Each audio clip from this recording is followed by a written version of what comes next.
This is the information on the recent updates of Russia's military aggression of Ukraine as of today, 9 a.m. in the morning. The active phase of the Great Liberation War is going on. The Russian troops are still advancing in the Eastern Operational Zone. The intention is the same, to get administrative control over Donetsk and Lugansk regions and establishing the land corridor from the Rostov region to the temporarily occupied Crimean Peninsula, and also Russia attempts to block sea communications of Ukraine in northwestern part of the Black Sea. The enemy undertakes active assault actions in Luhansk and Donetsk regions along the contact line. The operational tactical aviations of Russia has performed 39 sorties for performing attacks in Sumy, Kharkiv, Luhansk, Donetsk, Zaporizhia, and Odessa regions, including 7 with the use of guided aviation missiles. Also, the enemy used guided missiles from the waters of the Black Sea using the bombarders Tu-22M3, and also from the Caspian Sea using bombarders Tu-95MS. Also, the aggressor performed missile attacks with Bastion P systems from the western part of the Crimea. Now a few words about the operational details of the most important areas. In the Donetsk area, the armed forces of Ukraine are fighting back against the enemy, trying to encircle our troops near Severodonetsk and Lysychansk, and also to block the main logistical pass. Near Liman, the Ukrainian military are fighting against the occupiers that are advancing in the area of Svyatogirsk. And there, the enemy has the so-called Santsepok systems, and also is doing some engineering reconnaissance, getting ready to cross the river. In the Severodonetsk area, the troops of the armed forces of Ukraine are also taking assault actions in order to accomplish its purpose and take control over Severodonetsk. Near Bakhmut, the Ukrainian troops are successfully fighting back near the communities of Kamyshovacha, Mykolaievka, Bilogorivka. The enemy is using assault and army aviation, but its goal is still unaccomplished. At the Novopavlivsky axis, the enemy has sustained losses and was forced to withdraw near Rivnopol and Novosilka. And they were also using some assault aviation there. Near Avdiivka, Kurakhove, and Zaporizhia, the enemy is also using fire, trying to hit the artillery of the rear of the Ukrainian troops. This is the Russians' way of keeping our troops in constant tension, for them not to be able to regroup. At the Kharkiv axis, the 6th Army of the Western Military District, also the coastal forces of the Baltic Fleet and the mobilization reserve of the 1st Army Corps are trying to halt Ukrainian troops from advancing to the Russian border. With this purpose, the enemy is attacking our troops near Kharkiv and also near Basalivka, Zirkuni, Kutuzivka, Cherkassky, Tishki, Gusarivka, and Petrivsky. At the Slovyansk axis, the Ukrainian troops have defeated the enemy and forced it to withdraw near Комишуваха, Вірнопілля, Дібрівне Долина, and Богородичне. In the Southern Bug area, the enemy has armies number 8 and 48A, and also the 22nd Army Corps. Their main effort is to keep their tactical positions and to refill ammunition stocks. At the same time, the occupiers are using fire against Ukrainian troops, making sure that they are held in constant tension. Also, they are actively used UAVs. They have actually used 12 of them already. In the Kryvyi Rih axis, the armed forces of Ukraine are holding their positions near Olesave and Belokranitsa. The enemy is using artillery and army aviation. In the Mykolaiv axis, the Russian occupiers are shelling the positions of the Ukrainian troops along the contact line. In Volyn, Polissa, and Siversky axis, the situation is generally unchanged. The units of Belarus armed forces, 7 battalions, are continuing to strengthen the Belarus-Ukraine border in Homel and Brest regions. Also, we hear from the intelligence that Belarus has continued its military training until the 11th of June. Initially, it was planned to have them till the 4th of June. Also, in Homel region, the data of reserve servicemen are being checked.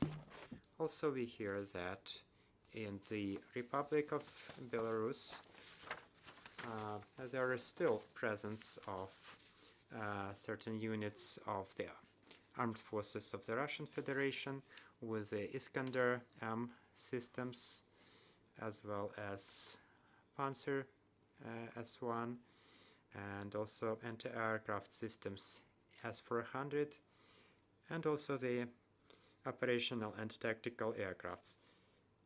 So there is still a threat of missile and aviation attacks from the territory of Belarus, unfortunately. Also along the Russian-Ukrainian border in Bryansk and Kursk regions, in order to prevent the advancement of our troops, the enemy also keeps some units, specifically near the community of Tyotkino, Kursk region. There are service people of the 76th Division of the paratrooper forces. Also, near the Yurkovichy in Bryansk region, some fortification works are going on. In the Black and Azov Sea, the enemy is blocking civilian marine traffic and also keeps 5 warships with the possible total of 34 caliber missiles. Also, Russia's aggressor is strengthening its air defense system in the occupied Crimea. In the northwestern part of the Crimea, near Olenivka and Razdolne, 2 anti-aircraft missiles S-300 are being launched. And also, according to the information of the General Staff of Ukraine, over the last day, 7 enemy attacks were successfully fought back, 3 artillery systems, 8 armed vehicles, and 3 regular vehicles were destroyed. Also, the Ukrainian troops have downed a Russian helicopter and also a UAV. So you can see the total losses of the enemy on the screen. That's it from me. Glory to Ukraine. So, dear colleagues, do you have any questions? Current form, 2 questions. We have heard about the death of the General Kutuzov from the 1st Army Corps.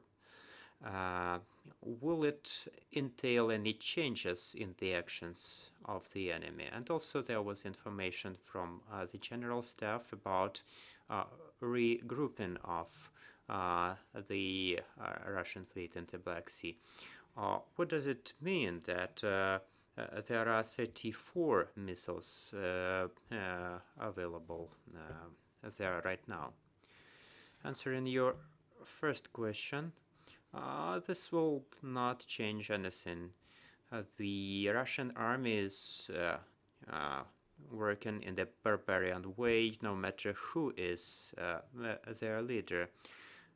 The Russian army is fighting in a very understandable way. In the direct attacks with the Ukrainian units, they have almost no chance. Yes, they have some specialized, well-trained units, but on average, the Russian infantry has no chance in direct contact with our troops. Therefore, their intention is to destroy all the artillery and every building, and only after that, heroically, their infantry is entering there. So it doesn't matter really for the Ukrainian army who is managing the troops. Also, if you remember, there were 1 warship first, 2 warships after that. Right now, 5. What can this mean? Well, for us, this means a threat of possible missile attacks from the waters of the Black Sea, and the entire territory of Ukraine is endangered. Also, the enemy is performing rotation of its equipment. Sometimes it withdraws some ships and brings some back. I do not see any tactical, operational or strategical changes. Greek television.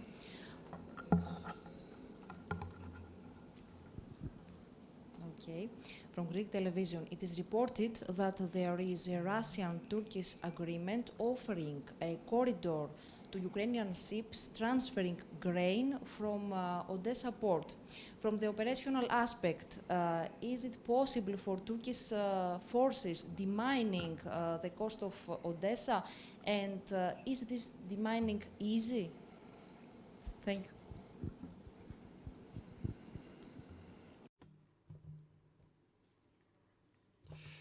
I understood your question, but unfortunately I am not entitled to answer this kind of questions, and I also don't even have this information, so sorry, this is not my competence.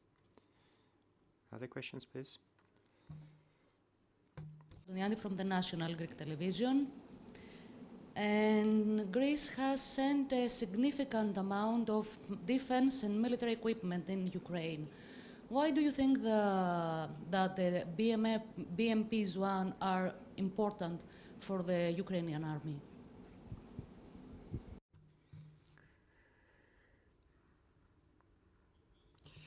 For the Ukrainian army, it is important to have all the military equipment that is being provided by the partner countries, including armored vehicles, artillery systems, even the consultations and advice provided by our ally countries.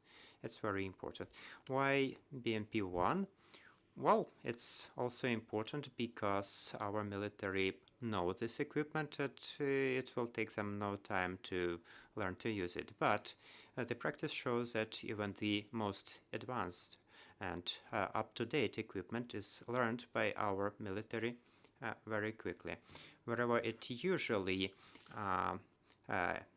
takes 2 weeks to train personnel, it takes just 1 week or 5 days for our military to learn the same. So they are very apt, especially the artillery, guys. So when this equipment becomes available to the Ukrainian troops, it's even better than when used in other countries. That's my response.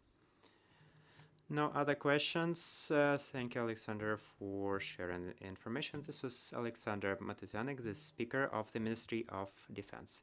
Thank you. Glory to you.